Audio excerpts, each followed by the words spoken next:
Hey guys, back here at the Writer's Cabin in Highland County, Virginia, in the mountains where I live now. And some of frankly, for the last several months, all I've been doing is posting stuff about my partners and my new business, because that's the world I'm in. I'm kind of moving away from the journalism world that I lived in. I do have two films that were out, and one of which I participated in as a reporter, just a guy doing reporting on. It's called Bribe Inc., which is about the largest bribery scandal in history. It came out about a year ago, and it's still making the rounds. And the other is, a movie that right now is on shortlist for the Oscars on HBO Max, and I was a producer on that film as well.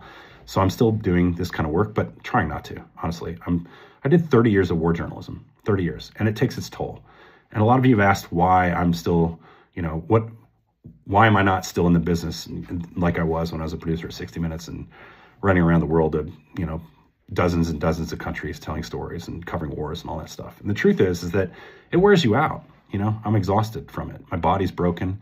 Covering war is a young man's game. You can't carry a backpack across the Hindu Kush when you're 58 years old. It's just not the same. Bad knees, bad hips, bad everything, bad attitude, And so I chose a quieter life. I've seen a lot of bad things covering conflicts, a lot of horrible stuff with children and, innocent civilians killed and soldiers killed near me, next to me, people losing their limbs in the vehicles that were blown up I was in, the kidnapping of colleagues that were working for me, and then stressing about their inevitable return or whether they're going to live or die. Those kind of things haunt me. I've had two of my very close friends killed.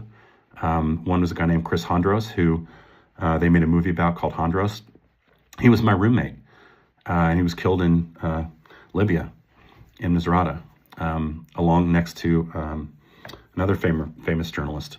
And then just recently, a couple of years ago, Brent Renault, who was a very close friend of mine, was killed in Ukraine. He was the first American killed in Ukraine. And we were planning on working on a project together when he came back from Ukraine. We actually had a meeting set up, phone call set up, to where we would further a film project we were trying to get funding for. And so we were planning on leaving very soon after that. And he was killed by Russians who shot him on a bridge and wounded one of my former students at Columbia University, where I used to be an adjunct professor. I'm not there anymore because I live too far away. I'm like 9 hours from New York now. So I live in the forest, and the forest is healing. Being out in nature is a wonderful place if you're trying to get all that stuff out of your head from all those years of doing what you do when you're covering conflicts. I think conflict reporting is one of those things that, even at 60 Minutes, where I did that for 15 years, I was a main war producer for the bulk of the Afghanistan and Iraq wars. And I spent time in other places as well, Somalia, Libya, just every place you can imagine. My first war was at 24 years old, covering Bosnia-Herzegovina. And I saw things there that I still can't shake. It's really tough. So being calm and out here with my dogs and my partner and, having a different business that I can work from home and really enjoy it, seems the right thing for me. But in the same regard, the world we're living in now is making me crazy. And I didn't really want to be doing this stuff anymore. I promise you. But somebody's got to be, people have to talk about what's going on. And, when conservative guys that own islands and their sons start taking over one of the most prestigious news organizations in the world, CBS News, and then start inserting their political viewpoints through their editor-in-chief, who has no business running a newsroom. She has no broadcast experience. I'm referring to Barry Weiss. And try to pulling stories off the air of 60 Minutes, the most rigorously reported news magazine in the history of television. Then I'm like, and I used to work there, and I know what they do to tell stories there. It just makes you crazy. So you have to speak up. I have to speak up. And I started thinking that, I had a video the other day that to this moment, I think has like 460,000 views, which is a lot. And I started thinking there's a place, I guess, for me to talk about the media world that we're in. Because most of the journalists that cover this world, they don't talk about it. They're really not allowed to. We're supposed to be kind of quiet. Everybody has their positions and how they feel about things. This idea of liberal journalism and all this kind of stuff. It's, it's overplayed. I think that we all have viewpoints, but they're based on factual information. I mean, we happen to be people who study politics and the globe and the world. And, I've been in a room where we interviewed world leaders from various countries and all the top generals of every army, and so we have views on what war is like and politics is like based on experience of being in the room with these people.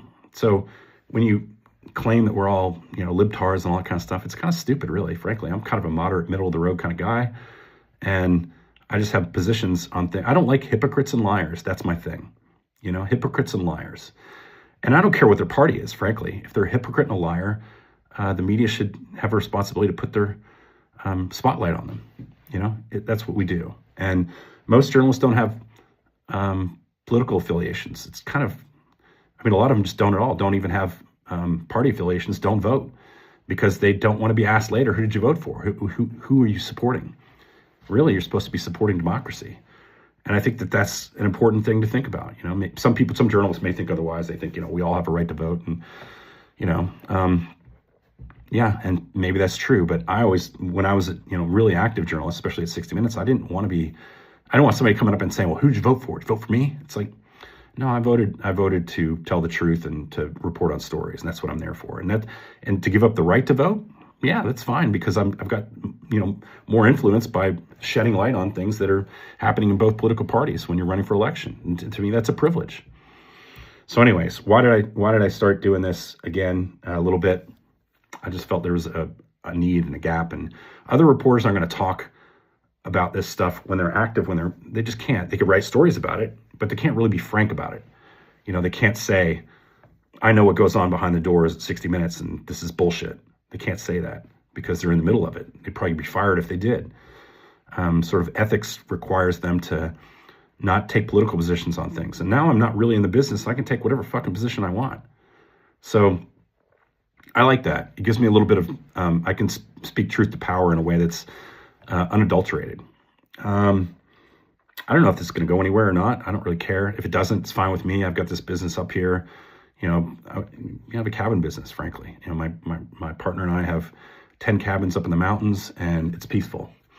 And we are making a go at a peaceful life away from all the politics. And here I am talking about all the politics. I don't know, shoot me.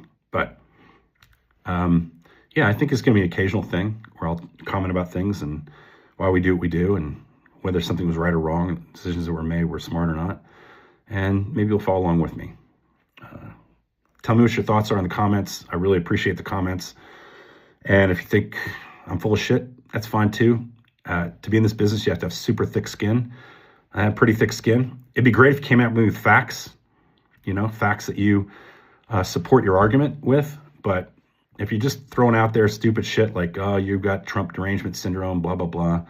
Yeah, I'll do a whole video on that too, frankly. But, just kind of throw facts at me, throw information at me that we can have reasonable debates. I'm not here to embarrass anybody. Trust me, I've got a lot of stuff online now, the comments that are made. Some of them I could just blow you away with, how stupid you are. But right now, I'm not going that direction. Right now, I'm just telling you about why we do what we do. Anyways, hope you guys are well. Like, follow, and share, and, have a happy new year.